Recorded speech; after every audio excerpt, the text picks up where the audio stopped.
Praise the lord. ఈరోజు దేవుని వాక్యము ప్రకటన 1:3. సమయము సమీపించి ఉన్నది గనుక ఈ ప్రవచన వాక్యములు చదువువాడును వాటిని విని అందులో వ్రాయబడిన సంగతులను గైకొను వారును ధన్యులు అని వాక్యం సెలవిస్తుంది.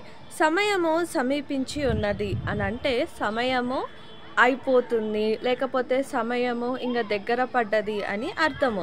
మరి సమయము సమీపించి ఉన్నదని ప్రకటన గ్రంథంలో ఎందుకు తెలియజేస్తున్నాడు యోహాను భక్తుడు అని అంటే యేసుక్రీస్తు రాకకు సమయము సమీపించి ఉన్నది అని సెలవిస్తుండు.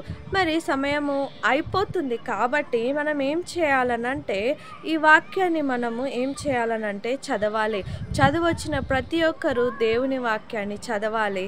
ఇంకనేమో అందులో ఉన్న వాటిని మనం ఏం చేయాలంటే గైకొనాలి. అంటే మనము అవి ఏంటి, అసలు ఏ దాని గురించి తెలుపుతున్నాయని మనము ప్రతిరోజు వాటిని గైకొని వాటిని గురించి ధ్యానించాలి. అప్పుడు మనము ధన్యులము.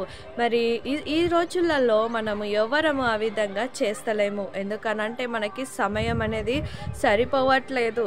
కానీ ప్రకటన గ్రంథంలో దేవుడు ఎందుకు ఈ విధంగా చెప్తున్నాడంటే ఈ రోజులో ఉంటున్న ప్రతి ఒక్క ప్రజలు సమయాన్ని ప్రతి ఒక్క దానికి కేటాయిస్తున్నారు, కానీ వారు దేవుని వాక్యాన్ని కొరకు కేటాయిస్తలేరు. మనం ఎప్పుడైతే సమయాన్ని దేవుని వాక్యాన్ని కొరకు కేటాయించి అందులో ఉన్న దాన్ని ధ్యానించి మనం ఎప్పుడైతే చదువుతూ ఉంటామో మనము ధన్యులము. మరి ఈ రోజు నుంచి మనము దేవుని వాక్యాన్ని ప్రతి ఒక్క విషయాన్ని మనము ధ్యానిద్దాం.